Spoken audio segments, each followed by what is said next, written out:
Əgər oruç tutan bu cəzanı qazanırsa, yəni bu əzabı qazanırsa, namaz qılmayanlar necə əzabla düşər olacaqlar?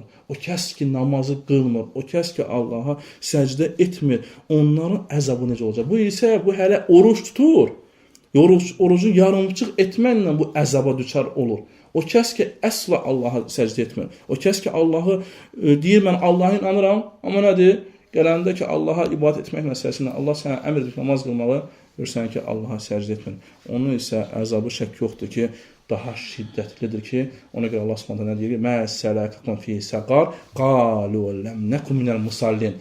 Onlardan soruşanda ki, cəhənnəmə sizə salan nə idi? Niyə görə cəhənnəmə düşdü? Səqar cəhənnəminə, hansı ki, alovlanır, hər cəhətdən oradakı olan şiddətli əzablar var.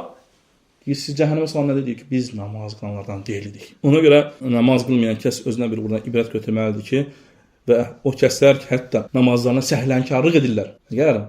Vaylul likulli cigər ayədə fəvailul lil musallin əlləzinəhum an salatihim səhun. Düzdürmü? Orada ayədə hansı ki, bunu çoxunuz bilirsiniz. Vay olsun kimlərə? Namaz qılanlara. Allah Subhanahu deyir ki, namaz və hansı namaz qılanlara? Namazlarında səhlənkarlıq edirlər. Əgər namazında səhlənkarlıq edə vay varsa, həlak varsa, əzab varsa, cəhənnəm odu varsa onun üçün, namaz qılmayan necə? Ona görə namaz qılmayanlar özü üçün bir ibrət götürməlidir.